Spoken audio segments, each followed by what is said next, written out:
Hello guys, tokuchingamidza muchirongwa chenyu chemasecret nemaconfidence tadzoka zvekare nenyaya dzenyu.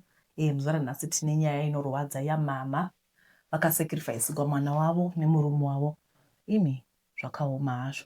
Makasimba here tete? Hapana chinhu chinorwadza sekuona mwana wako achifa, kwete nekuti anorwara kana kuti inguva yaMwari, asi pamusaka pekuti baba vake vanova murume wangu. I'll call him that for today so that you understand.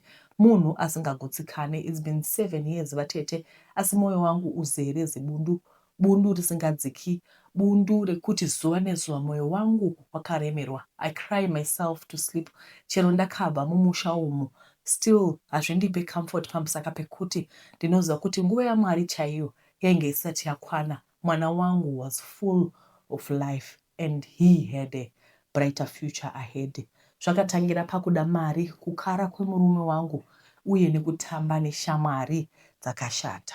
Nyaya yangu yakatanga mugore ra2016 to 2017 asi kufa kwemwana ndimuna 2017 pakupera kwegore. Vatete, upenyu hwedu tairarama upenyu hwainge huri average. Murume wangu ndainge ndasangana naye kuZimbabwe tikachata. Takabva tazouya muno Joni kuzotsvaka mafuro manyoro. Ko ingadai ndakaziva kuti ndiko kwaizogumira upenyu hwemwana wangu, ingadai tisina hedu kutevera. Ko taitizve tiri kuuya kuzoti tipewo mwana a brighter future. Izvo kwaniko? Zvakatangira pakuda mari, kukara kwemurume wangu uye shamwari dzakashata. Baba D ndiwo akatanga kuuya, isu tikazotevera. Takati tichisvika mushure mekunge murume ainge apedza gore ari kuno, ndakasvikoshamisika kuona munhu aida Mwari achinja. Ainge ava kuputa uye kunwa uye kunwa doro achiraradza. Mhuri yaanozvarwa imhuri yema-devoted Christians, and I wonder why my husband was a complete new creature. Ainge asvika akatanga kutamba nevamwe varume ende vainge vasiri shamwari dzakanaka. Kubva zvandasvika ndakatoshaya kuti ndainge ndavengei, nekuti ainonoka kudzoka kumba ainge asingateereri. Chero ndikabvunza kuti zvainge zvichifamba sei, painge pasina ansa. Mwana akatanga hake kupinda chikoro. Ivo baba vainge vachishanda vari electrician and vainge vadaniwa kuno kuJoni neshamwari yavakaenda nayo kuPoly. This friend had made it in life. Munhu uya ari streetwise. Ndaigaro muyemura pamusaka peunhu hwake uye kupa respect kuvanhu in general. Baba D aigaro taura kuti Tinashe ainge achiwana matenda mazhinji ekugadzira mabuildings sekuti the entire mall kana kuti the entire estate. Vatete, the guy is very big. Ane vashandi. Ndainyatsoona kuti ganda rake nderiya remagrapes. Aifamba nerinozi mota zombe achigara kuSaxon Road. Kune vanoziva kwaigara maGuptas. Taiti chero tikashanya kumba kwake, tainyatsoona kuti chokwadi tiri kuperekedza vamwe vana kurarama. The house was big. I'm using past tense because he moved to the Eastern Cape mushure mekunge mwana wangu ashaika. Ndikaenda ndikanomutarisa mumaziso ndichimukonfronta. Regai tidzoke kunyaya yedu. Mudzimai wake airarama inonzi soft life vatete. Hapana chaishaya, aiva munhu ane rudo chose. And even though I never ndaisava muclass make, still ainditreata with so much respect. KuSaxon Road pamba pavo paive nevashandi vakawanda, zvezvekuti ndaigara kukatyamara kuti even imbwa chaidzo dzaibikirwa rino zipoto renyama yainge idzere mafuta, zvekuti uchiona ichipakurwa wairwera mate. Utarise Tinashe ainge ari murume wechidiki, iro zera remurume wangu. Ndaigara kuti inga vamwe vana zvavo zvakarongeka. Saka Tinashe ndiye aive akadana murume wangu kuti azomushandira. Baba mwana vainongotsoka kumba zuva nezuva. Ndikavabvunza vaiti kubasa kwanga kuri busy. Then maweekend vaigona kusatodzoka zvechose. Taigara hedu mu 2-bedroom flat mu Midrand. And for me, I was content, even though kamba kaedu kaive kadoko as compared kuZimba rana Tinashe kuSaxon Road. Actually, our flat yaitoenzana neinsuit yana Tinashe. One Friday murume akangodzoka kumba midday akati ainge auya kuzotora hembe dzake sezvo vainoshandira kuMozambique. This was my first time kunzwa kuti vari kunoshandira out of the country. Akasvika mumba ari pahari kwava kurongedza kamwana kake kadiki kwava kubuda. Taiti tiri kuZimbabwe. Before we traveled, even kuenda kuchitungwiza chaiko, taipfugama tonamata. Asi baba mwana vainge vachinja unhu. He didn't want anything to do with God. Mazuva aigona kuti kusaziva kwakafanira nekufa. Takatengeserwa mwari wevarungu. Mwari wacho anotisiya tichitambura chero ukachema sei hakunzwe. Zveshuwa pane time tiri kuZimbabwe upenyu hwainge hwatiomera kusvika pakuti taitumirwa mari yerent neemadiapers nemaparents angu. Ndiko kuya kwatakazoita kuSouth Africa. Akabuda akaenda hake kuMosa, mwoyo wangu ukatsemuka, asi ndakasara ndichinamata ndega kuti Mwari vamuchengetedze. Ndakazonotora mwana kuchikoro, ndikadzoka tikaita homework, akageza akadya, akanotamba neshamwari dzake panze sezvo taigara mucomplex. Tete mwana aive mutano asina paidziya muviri. Before tinashaenda nemurume kuMosa, baba D vainge vachiita zviri strange sekuti vaigona kumuka pakati peusiku imba yose ichipwipwitidza makazara utsi. Dzimwe nguva ndainzwa heavy presence zvekuti ndaitadza kana kurara kuda kubvunza kuti chii chiri kuitika. Aindikavira uko. He had started being violent. Makore ose atagara kuZimbabwe haana kana musi 1 wakandisimudzira ruoko. Vatete ndakati zama kufona ndinzwe kuti vanhu vafamba mushe here. Mafoni ainge asingapindi. Saturday takarara hedu, mwana ainge aswera zvakanaka zvakare. Sunday kuseni takamuka zvakanaka, mwana akatobuda nebhora rake achitamba neshamwari dzake. Indayo busy kucleana nekuacha mauniform plus pfungwa dzipishana kufunga kuti vanhu vari right here. Asi I told myself kuti Monday vaizodzokawo sezvo mafoni asingapindi, pamwe vainge vari kusina signal. Mwana akadzoka kumapast 1 akadya manoodles akadzokera hake kunotamba. Kwava kuma3 ndakanzwa mascream. Yes, vana vaitamba vachita noise, but the way the kids were screaming was filled with fear. Ndikati regai ndinotarisa kuti chii chiri kuitika. Ndakaona mwana wangu vatete. I'll never forget this scene. Mwana ainge achiita kunge ari possessed. His face was filled with a presence yandisingagoni kudescribe. And as a mom, hana yakarova. Mwana ainge achimhanya in full speed. Asi nenendeshure. Vatete ndakamhanya ndichimutevera. At this time, my security ainge atouya. The screams were disturbing. I called his name, but aisandinzwa. Akavamboita chinguva chekumira ndikasvika paari ndikamubata. I called him, asi painge pasina response. Ainge akangovhura maziso vatete. Mushure less than 10 minutes akatanga kubuda mututu mumhino. Ndikamubata kuti handekumba, asi akandisundira uko nerimwe zisimba randisina kunzwisisa. Akatanga kuramba atya dzainge akapfeka, akatanga zvakare kumhanya nenhendeshure kwakusvikowira muswimming pool. I'd seen enough. My neighbors akajambira mvura kwakuburitsa mwana mvura. Vamwe vakati dai ambulance. At this point I was filled with confusion and fear. What was going on? Ndainge ndachigara pasi, mwana akabva arariswa paside pepool. In a few minutes ambulance yakasvika. Vainge vadana private cause dzegovernment hadziuyi on time. Takaisa mwana muambulance vatete tikananga kuNetcare. Muambulance muya mwana ainge ane simba asi maparamedics akamubata. He was not responsive to his name. Ukamutaritsa maziso paisava neresponse vatete. Mwana akazongobuda mututu wakawandisa akagwina kamwe chete. Ndiye C. Panoitika zvakadai unoita kunge wakupenga. Yes, as a mom, I knew that he was no more.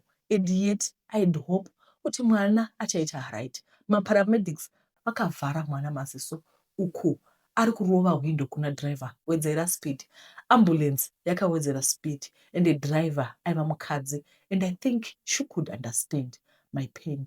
Okay, so my son was gone, but I'd hope as soon as we get to the hospital, the doctors were going to resuscitate him. I tried the father's phone number. It was not reachable. I felt my world crashing. Konai Mwari. Asi murume wangu aiva right kuti muri Mwari varungu. Ko mainge mandisirei. Asi ndaifanira kunamata nechirungu kuti mundinzwe. Ndakazongoridza mhere kamwe. The weight of this was too much for me. Ndikabva ndafenda. The pain was too much to bear. Ndizvo zvandainge ndadanirwa kuuya kunyika yevatorwa here. Ndakamuka muchipatara, hanzi my BP was high. I kept on asking, where is my son? Where is my son? They managed to calm me down and asked for my next of kin's number. Apa, kwakuma 7. I gave them my husband's phone number. Ikapinda. Vakazouya vakati, atari murodi, ari kuuya. Vatete, ndainge ndiri padrip nemwe mapiritsi, vachimonita BP yangu. nemichina. Kwakuma 5 a.m. murume akasvika akagara pasaidi. Aisanditarisa maziso, and I knew kuti he had done something wrong. I was discharged. Ndikaenda kumba. Mwana wangu akasara mumochari. How would I sleep in my warm bed knowing kuti mwana ari kutonhora? How would I eat knowing kuti my son is not eating? Funeral yakaitiwa. Tinashe nefamily yake vaivepo. Ini changu kwaiva kuchema. As I knew what was happening. This was not an illness. Asi kubata kwaSaturn chako. The funeral Tinashe akaita zvese. Ndakarwadziwa kuona mwana wangu ari mukakofini kadiki. Heya vanotogadzirawo makofini madiki. Kufa tinoziva kuri kwevanhu vakuru isu. My husband was distant and he never said anything. But I didn't want any rocket scientist to explain anything to me. Handisi munhu ari superstitious, asi my inner person told me kuti apa pakaipa. A few months later, takanzi taifanirwa kumuva into a bigger house. It was a surprise. We moved to 4 ways. The house was a double story, very huge. Imi munofunga kuti murume wangu could afford this nemari yekuti electrician chaiyo. I thought we were renting, but yainge yatengwa cash. I was not impressed at all. My days were simple. Ndaisabuda mujira, ndaisavhura maketeni, ndaisabika. I wanted my son. Unorara sei, unosmaila sei, uchiziva kuti mwana wako ari muguva. Kana ukanaya, moyo wangu waitsemuka. Mwana wangu ari panze, ari kunaiwa. Relationship yedu was basic. Good morning, maswera sei, zvapera. Murume akauya neFord Ranger, hanzi ndakutengera. Ndikati, where is all this money coming from? Ndainge ndiri cold sedombo. Akanditi handiappreciate. I didn't have strength to argue or please the devil. I went back to my dark room and slept. I was not interested in material things. Inga, we had a decent life. Murume continued with his ways. Kuenda kudoro weekend yese, hanging out with Tinashe, kusagashira phone. He knew I had given up on our marriage. His life had changed. Akati ainge awana tender preneur imiwo. I had asked them, kuti makaiwana sei munasina kana permit. Akati aiva madeals. Ndikati ngaako nishamwari dzakangwara. One night I heard kuti muoffice make mainge mune vari kutaura. Ainonoka kurara izvo kwane munhu abuda kare. I walked into his office to tell him to reduce the volume, only to realize kuti he has been doing this all this time. Kuti ndifunge kuti aripo. I closed the page reNetflix pa computer. Ainge ane WhatsApp web page rakatevera pa screen. That's when all the truth was revealed to me. Machats ake naTinashe planning to go to Mozambique. Vadzoka Tinashe chisimbisa asawira. Tinashe achibvunza kuti uri kuita zvese here zvakaudzwa. Everything was right in front of me. The following day, I found courage to go to Tinashe's house. Ndasvikomuwana aripo. Zvese zveutenderpreneur aiva manyebo. I looked into his eyes. Muromo wangu waibvunda. Maoko angu aibvunda. Ndakasvikomukandira machati ake nemurume wakandimitisa mwana waakauraya seuko. Mwana wangu akafa achitambura, achirwadziwa, achibleeda. Even his friends pacomplex pataigara were heartbroken. Vana, they were traumatized. They will never forget that day. A house in 4 ways and a fleet of cars. Is this worth my child's life? I looked into Tinashe's eyes, mboni to mboni, and I left. I said nothing. Went back kumba. Ndainge ndaprinta makopi uyake. I kept my silence. Handina kutaura nemunhu. Murume uya akazama kutaura neni.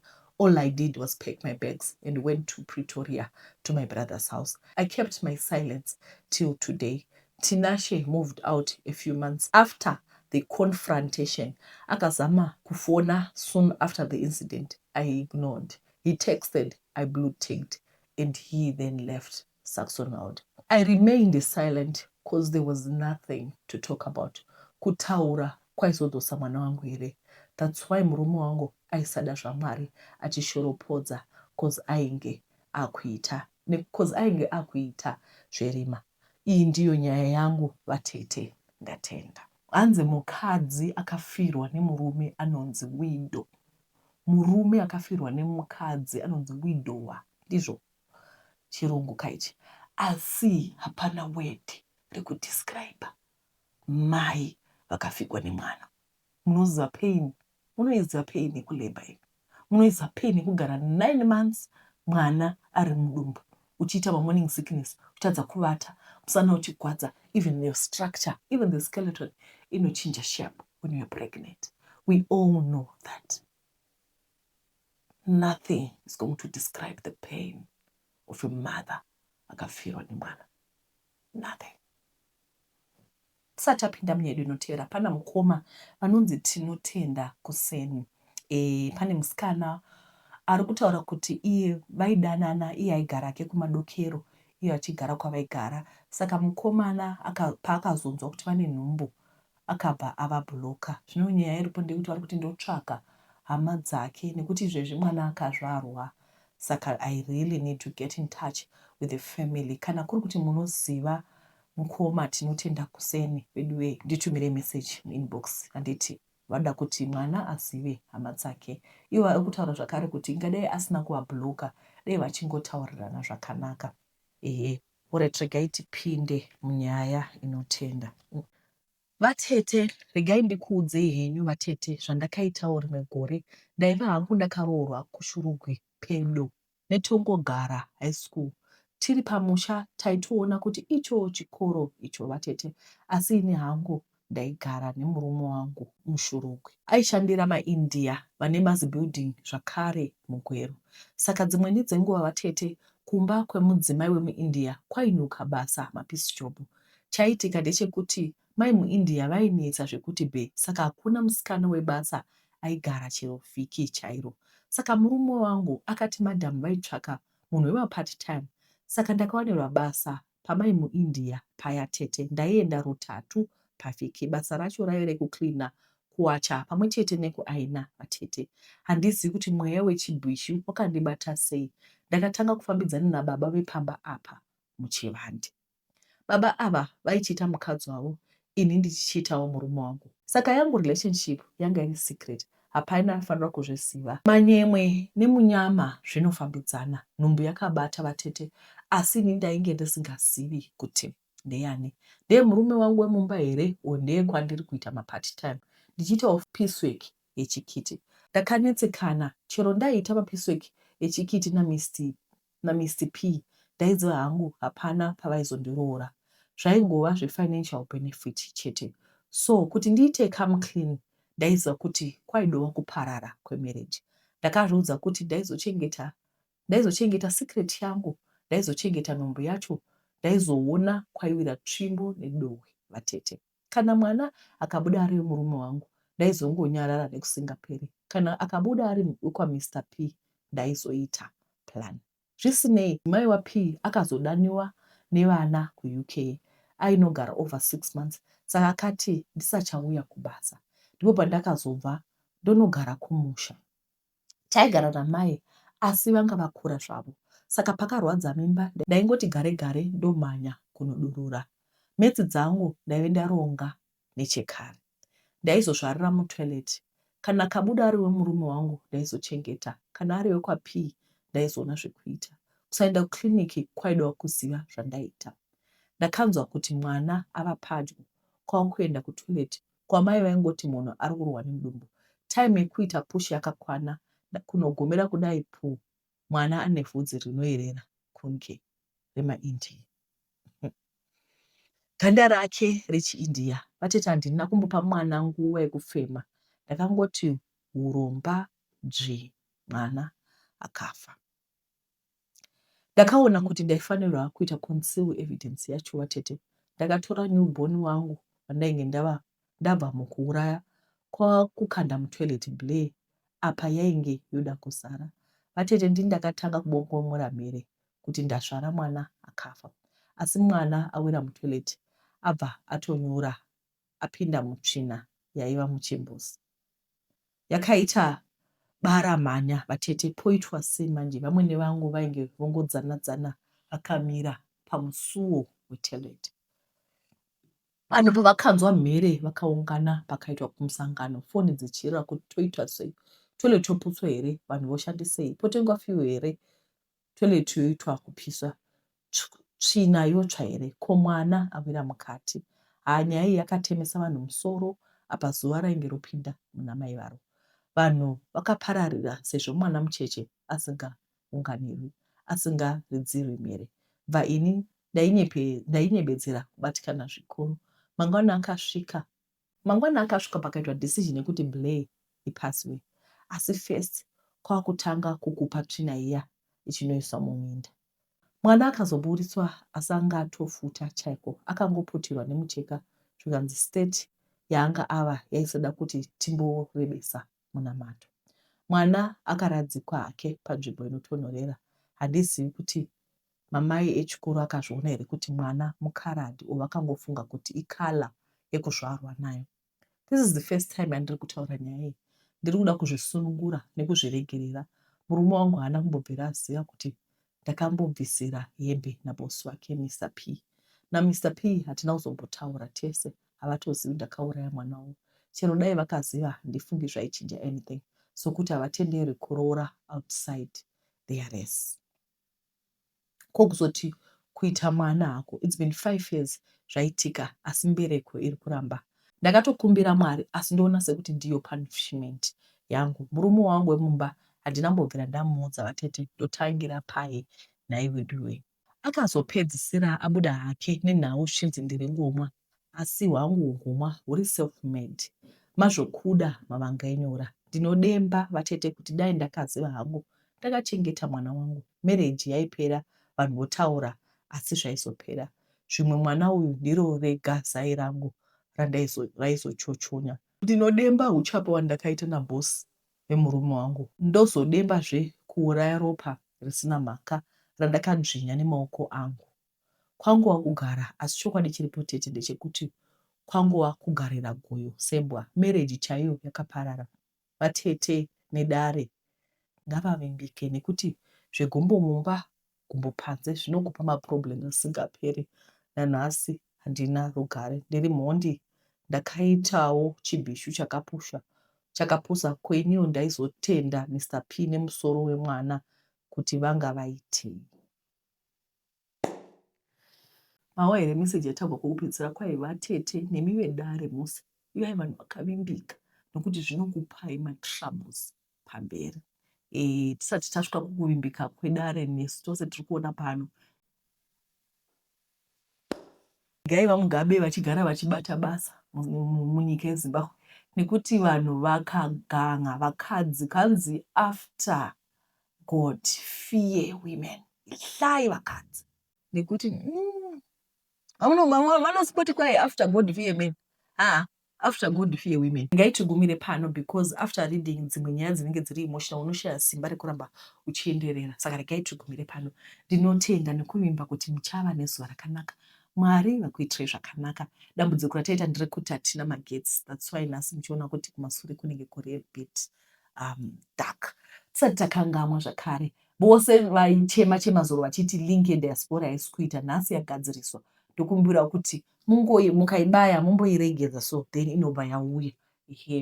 Let's remember kuti tijoine tiklike link yekudiaspora insurance mupiwewo makota nditi, then muremembe kuti kufabsa regai ndiverenge ipiko, regai ndiverenge nyaya dzekufabsa dzavakanditumira nezuro. Hanzi paita Chemagora farm for sale, Kwekwe Gokwe highway, 1130 hectares. Ine matitle deeds. Then pane Mvuma 250 hectares. Price rikuita 200,000 USD. Vane matitle deeds zvakare. Then ndore Mvuma kai. Saka pane 3 mafarm avanawo avari kutengesa. If you are interested, musarega kuvafonera. Then musarega zvakare kuti vakumanejere maproject enyu vari kuita basa rakanaka fani. Ndinokutendai guys nekuona kwamaita. Mwari vakuitirai zvakanaka. Ndatenda.